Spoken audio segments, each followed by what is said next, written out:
আসসালামু আলাইকুম। জুয়ার ফার্মিং অ্যান্ড লাইফস্টাইলে সবাইকে স্বাগত। পরম করুণাময় আল্লাহর নামে শুরু করছি। আমি আজকে মুরগির খামারিদের জন্য অত্যন্ত জরুরি একটা ওষুধ নিয়ে আলোচনা করব। এইটাকে ওষুধ না বলে একটা মিশ্রণ বা দ্রবণ বললে বেশি ভালো হয়। তারপরেও আমরা আলোচনার স্বার্থে এটাকে ওষুধই বলি। আমি আজকে আলোচনা করব হেমিকো পিএইচ নিয়ে। আমার মনে হয় এমন কোনো মুরগির খামারই নাই যে হেমিকো পিএইচ বা এই পিএইচ সম্পর্কে, মুরগির পিএইচ সম্পর্কে জানেন না। তারপরেও আমি একটু বলি, আমি যেটুকুন জানি। প্রথমেই আমরা আলোচনা করি পিএইচ কী, পিএইচ বলতে কী বোঝায়। পি হচ্ছে পটেনশিয়াল আর এইচ হচ্ছে হাইড্রোজেন। পটেনশিয়াল অফ হাইড্রোজেন, এটাই হচ্ছে পিএইচ। আবার এটাকে কিন্তু কোনো কোনো জায়গায় পাওয়ার অফ হাইড্রোজেনও কিন্তু বলা হয়। অর্থাৎ মানে এক কথায় শরীরের ভেতর অম্ল আর ক্ষারের যে ব্যালেন্স, সমতা, এই সমতা বজায় রাখে পিএইচ। সেটা পানির হতে পারে, সেটা প্রাণীর শরীরে হতে পারে, মানুষ, মুরগি, হাঁস, মুরগি, গরু, সব কিছুরই। তো হেমিকো পিএইচ আসলে কি এবার একটু জানি। হেমিকো পিএইচ হচ্ছে জৈব অ্যাসিড এবং ফ্যাটি অ্যাসিডের মিশ্রণ। এইটা কি করে? এইটা মুরগির অন্ত্রের পিএইচ লেভেল কমায় নিয়ে আসে। এবার আমরা একটু জানি যে অন্ত্র কি। দেখবেন মুরগি কাটার পরে মুরগির পাকস্থলী থেকে মলদ্বার পর্যন্ত একটা জড়ানো মানে নাড়িভুঁড়ি আছে, ওইটাই কিন্তু অন্ত্র। মানে পাকস্থলী থেকে পায়ুপথ পর্যন্ত, মলদ্বার পর্যন্ত ওই অংশটাকে কিন্তু অন্ত্র বলে। হেমিকো পিএইচ কী করে? মুরগির এই অন্ত্রের পিএইচ লেভেলকে কমায় নিয়ে আসে, 4 এবং 5-এর মধ্যে নিয়ে আসে। এখন মুরগির অন্ত্রের পিএইচ লেভেল যদি 4 আর 5-এর মধ্যে আসে তাহলে কি হবে? প্রশ্ন আসতেই পারে, তাহলে কি হবে? যে কিছু খারাপ ব্যাকটেরিয়া আছে যেগুলো মুরগির অন্ত্রের সংক্রমণ ঘটায়, সেই খারাপ ব্যাকটেরিয়াগুলোকে মেরে ফেলে। মানে 4 আর 5-এর মধ্যে যদি পিএইচ চলে আসে মুরগির অন্ত্রের, তাহলে ওই লেভেলের মধ্যে এই খারাপ ব্যাকটেরিয়াগুলো বেঁচে থাকতে পারে না। এখন আমরা জানি সেই ব্যাকটেরিয়াগুলো কি কি। যেমন খুব খারাপ একটা ব্যাকটেরিয়া কোলিফর্ম ব্যাকটেরিয়ার কারণে কিন্তু ইকোলাই অসুখটা হয়। সালমোনেলো ব্যাকটেরিয়ার ফলে কিন্তু সালমোনেলোসিস নামক অসুখটা হয়। তারপরে ক্লোস্ট্রিডিয়াম, এছাড়াও আরও অনেক খারাপ ব্যাকটেরিয়া, এগুলো কিন্তু বেঁচে থাকতে পারে না। তাহলে দেখেন কতটা উপকারী। এখন আরেকটা মজার ব্যাপার হচ্ছে, এই যে অন্ত্রের পিএইচ যখন 4 আর 5-এর মধ্যে চলে আসে, তখন কিন্তু খারাপ ব্যাকটেরিয়া তো মারা যাচ্ছে, কিন্তু ভালো ব্যাকটেরিয়ার কি হচ্ছে? তারা কিন্তু আরামসে দিব্যি, একেবারে হেব্বি ভালো থাকে এবং তারা কিন্তু হেলদি হয়ে ওঠে দিনের পর দিন। দেখেন মুরগির জন্য এটা কত ভালো। খারাপ ব্যাকটেরিয়াগুলোকে ধ্বংস করে দিচ্ছে আর ভালো ব্যাকটেরিয়াগুলোকে দিনে দিনে স্বাস্থ্যবান করে দিচ্ছে। হেমিকো পিএইচ অগ্নাশয়ের রস নিঃসরণ বাড়ায়। অগ্নাশয় কি? অন্ত্রের একটা অংশ হচ্ছে অগ্নাশয়। এই অগ্নাশয়ের যে রস নিঃসরণটা বাড়ায়, তার ফলে কি হয়? প্রোটিন, চর্বি এবং কার্বোহাইড্রেটের বিপাক বৃদ্ধি পায়। অর্থাৎ আমরা যে মুরগিকে খাবার দিই, সে খাবারের মধ্যে কি থাকে? প্রোটিন থাকে, চর্বি থাকে, কার্বোহাইড্রেট থাকে। সেগুলোকে হজম করায়, খুব সহজে হজম করায় এই অগ্নাশয়ের রস। আর সেই অগ্নাশয়ের রসকে কিন্তু বাড়ায় দিচ্ছে হেমিকো পিএইচ। এখন এই যে প্রোটিন, চর্বি, কার্বোহাইড্রেট, এগুলো হজম হলে কি হচ্ছে? এগুলো হজম হয়ে কিন্তু শক্তিতে পরিণত হচ্ছে, মানে মুরগি কিন্তু হেলদি হচ্ছে। স্বাস্থ্যবান হওয়ার পাশাপাশি মুরগির রোগ প্রতিরোধ ক্ষমতা কিন্তু বাড়ছে। কেন বাড়ছে? কারণ সেই প্রোটিনটা কিন্তু শক্তিতে পরিণত হচ্ছে। যে চর্বিটা সে খাচ্ছে সেটা কিন্তু জমা না হয়ে শক্তিতে পরিণত হচ্ছে। যে কার্বোহাইড্রেটটা মুরগি খাচ্ছে সেটা কিন্তু জমা না হয়ে শক্তিতে পরিণত হচ্ছে। আমি খুব সহজ একটা উদাহরণ দিয়ে বলি। দেখবেন কিছু মানুষ আছে অনেক চর্বি খায়, অনেক খাবার খায়, কিন্তু তারা মোটা হয় না। আবার কিছু মানুষ আছে অল্প খেলে তারা মোটা হয়ে যায়। এটা কারণ কি জানেন? ওই যারা মোটা হয় না তাদের না যাই খাক না কেন সেটা খুব দ্রুত মানে হজম হয়ে যায়। অর্থাৎ তাদের মেটাবলিজম সিস্টেমটা হাই, পরিপাক তন্ত্রটা মানে তাদের বিপাকীয় ক্ষমতাটা অনেক বেশি, হজম ক্ষমতা অনেক বেশি। হজম ক্ষমতা বেশি হলে কি হয়, তারা যা খাচ্ছে না কেন সেটা জমা না হয়ে, শরীরে জমা না থেকে সেটা শক্তিতে পরিণত হচ্ছে, এনার্জিতে পরিণত হচ্ছে। তাতে করে তার কিন্তু মানে সে কাজে অত্যন্ত ফোর্স হচ্ছে, তার রোগ প্রতিরোধ ক্ষমতা বাড়ছে, পাশাপাশি সে মোটা হচ্ছে না, দুর্বল হচ্ছে না। আর কিছু মানুষের যে মোটা হয়ে যায় তাদের কি হচ্ছে, তাদের শরীরে সেই চর্বি, প্রোটিন, সেই কার্বোহাইড্রেটগুলো ভাঙতে পারে না, বিপাক হতে পারে না, হজম হতে পারে না, না হয়ে সেগুলো জমা হয়ে তারা মোটা হয়ে যাচ্ছে, মোটা হচ্ছে, পাশাপাশি কোলেস্টেরল লেভেল হাই হচ্ছে, পাশাপাশি প্রেশার বেড়ে যাচ্ছে, অনেক রকম সমস্যা তৈরি হচ্ছে। ঠিক একই ঘটনা ঘটে হচ্ছে মুরগির ক্ষেত্রে।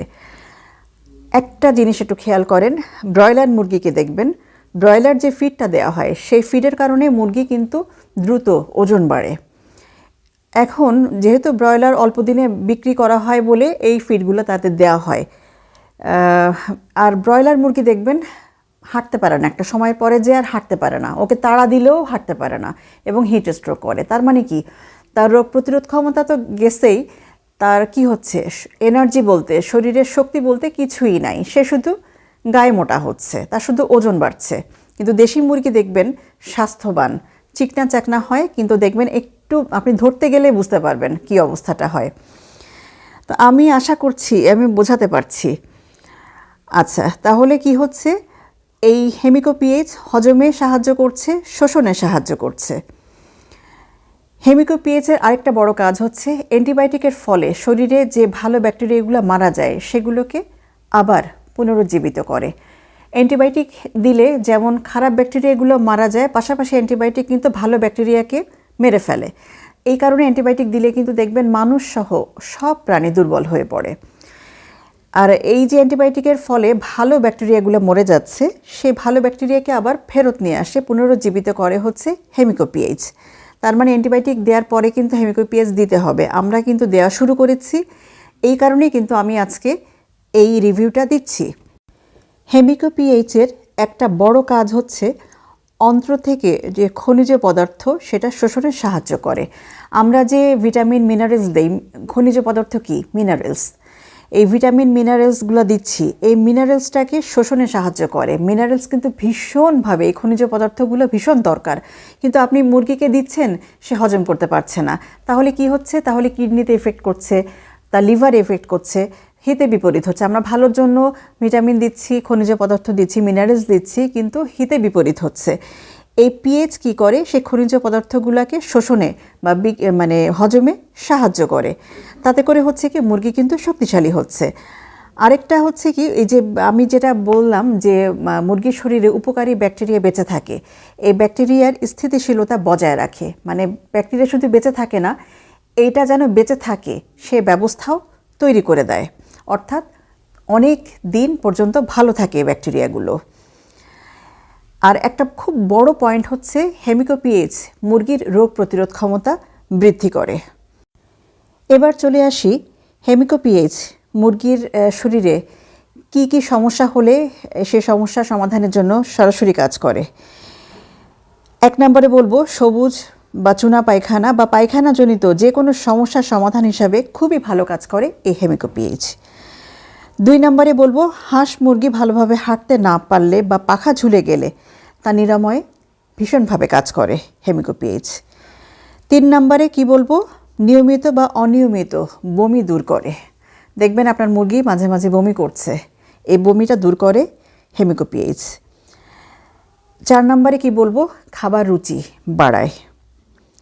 5 নম্বর, মুরগির অন্ত্রে উপকারী ও অপকারী ব্যাকটেরিয়ার ভারসাম্য বজায় রাখে, অর্থাৎ অপকারী ব্যাকটেরিয়াগুলোকে ধ্বংস করে দেয়, উপকারী ব্যাকটেরিয়াগুলোকে আরও উজ্জীবিত করে। এভাবে ভারসাম্য বজায় রেখে মুরগিকে আরও তরতাজা করে তোলে। হেমিকোপিএইচ মুরগির ডায়রিয়ায় কিন্তু বেশ ভালো কাজ করে, উৎপাদন ক্ষমতা কমে যাওয়া থেকে রক্ষা করে। অর্থাৎ ডিম যদি দেওয়া কমে যায় মুরগির, সেই ক্ষেত্রে কিন্তু হেমিকোপিএইচ ভালো কাজ করবে। ভ্যাকসিনের কার্যকারিতা বৃদ্ধি করে। দেখেন অনেক উপকারী একটা পয়েন্ট এটা। ভ্যাকসিন দিলাম কিন্তু ভ্যাকসিনের কার্যকারিতা ভালো হলো না, ভালো ফল দিল না। এই ভালো ফল না দেওয়া থেকে রক্ষা করে। ভ্যাকসিনের কার্যকারিতা বা কার্যক্ষমতা বৃদ্ধি করে হেমিকো পিএইচ। চলে আসছি ডোজ প্রসঙ্গে, মাত্রা প্রসঙ্গে। আমরা কি মাত্রায় দেব? আসলে এই হেমিকো পিএইচ কিন্তু এক এক বয়সী মুরগির জন্য এক এক রকম ডোজে দেওয়া হয়। এই কারণে আপনারা এটা ওষুধটা কিনে নিয়ে আসবেন, এই বটলের ভেতরে যে নির্দেশনাপত্রটি আছে প্যাকেটের ভেতরে সেটা পড়বেন, আপনার মুরগির বয়স অনুযায়ী এটাকে দিতে হবে। এখন আমাদের মুরগি কিন্তু একটা ব্যাচের বয়স 3 মাস আর একটা ব্যাচের বয়স 2.5 মাস প্লাস। আমরা দিচ্ছি কি 1 লিটার পানিতে 2 ml করে দিচ্ছি। এখন এটারও কিন্তু দেওয়ার কিছু সিস্টেম আছে যে আমরা 2 ভাগে ভাগ করতে পারি, যে সমস্যা দেখা দিলে তা চিকিৎসা হিসাবে একরকম, আবার যাতে সমস্যা না হয় প্রতিরোধমূলক ব্যবস্থা হিসেবে একরকম। এখানে আরেকটা ব্যাপার আছে যে আমরা নিয়মিত কিন্তু দিতে পারি। তা আমি সব রকমই বলি যে ট্রিটমেন্ট যদি হয় সেক্ষেত্রে 5 থেকে 7 দিন দিয়ে যাবেন। এইখানে ওইটাও গায়ে নির্দেশনা দেখেই দিবেন, তবে আমরা 2 বেলা দিচ্ছি। রাতে কিন্তু একদম সাদা পানি চলছে। আমরা ওই 1 লিটার পানিতে 2 ml মেশাচ্ছি এবং এটা আমরা দেব 5 থেকে 7 দিন। এটার ব্যবহার কিন্তু কয়েক সপ্তাহ পর্যন্ত করা যেতে পারে যদি প্রয়োজন হয়। আরেকটা হচ্ছে যে প্রিভেনশন, আমার মুরগির যাতে রোগ প্রতিরোধ ক্ষমতা কমে না যায়, খারাপ ব্যাকটেরিয়া যাতে না বেড়ে যেতে পারে, সেই জন্য কি হতে পারে, আপনি দিনে একবার দেন, হ্যাঁ, 6 থেকে 8 ঘন্টা পর্যন্ত রাখেন পানিটা, এই পিএইচ মেশানো পানিটা, হেমিকো পিএইচ মেশানো পানিটা, এবং এটা আপনি 5 থেকে 7 দিন দিয়ে যান। আবার আমরা একটা কাজ করব, আমরা যেটা করব প্রত্যেক মাসেই আমরা 1 সপ্তাহের একটা ডোজ করাবো। আমরা কিন্তু একবার দেব, 6 থেকে 8 ঘন্টা ওই পানিটা রাখবো, হেমিকো পিএইচ মেশানো পানিটা রাখবো, আর কিন্তু সারাদিনে দেব না। এভাবে করে 1 সপ্তাহ করে প্রত্যেক মাসে দেব। এটা আপনারা করতে পারেন, এটা ভীষণ জরুরি, এটা ভালো। এটা আমার মনে হয় যে আমার ব্যক্তিগত না, এটা প্রত্যেক ডাক্তারই বলবেন, ভেটেরিনারি ডক্টর বলবেন যে প্রত্যেক মুরগির খামারির জন্য হেমিকো পিএইচ রাখা অত্যন্ত জরুরি। এখন আমার কাছে যেটা আপনাদের ভাইয়া কিনে এনেছে, এটা কিন্তু হল্যান্ডের একটা প্রোডাক্ট। তো এইটা মার্কেটিং করছে স্কয়ার ফার্মাসিউটিক্যালস লিমিটেড। উনি এনেছেন 100 ml এর একটা বটল। 100 ml দাম নিয়েছে হচ্ছে 134 টাকা। 100 ml ছাড়াও এটা কিন্তু 1 লিটারেও পাওয়া যায়, তবে দামটা অনেক বেড়ে যাবে। তো আপনারা আপনাদের বাজেট বুঝেই কিনবেন। মহান আল্লাহ রাব্বুল আলামিন সকল খামারির খামার হেফাজত করেন, সকল খামারির মুখের হাসি হেফাজত করেন। সবাই সবার জন্য দোয়া করবেন। যে কোনো সংকটে একে অন্যের পাশে থাকবো ইনশাআল্লাহ। সবাই অনেক ভালো থাকবেন, আমাদের জন্য অনেক অনেক দোয়া করবেন, আর সবাইকে ভালো রাখবেন। আল্লাহ হাফিজ।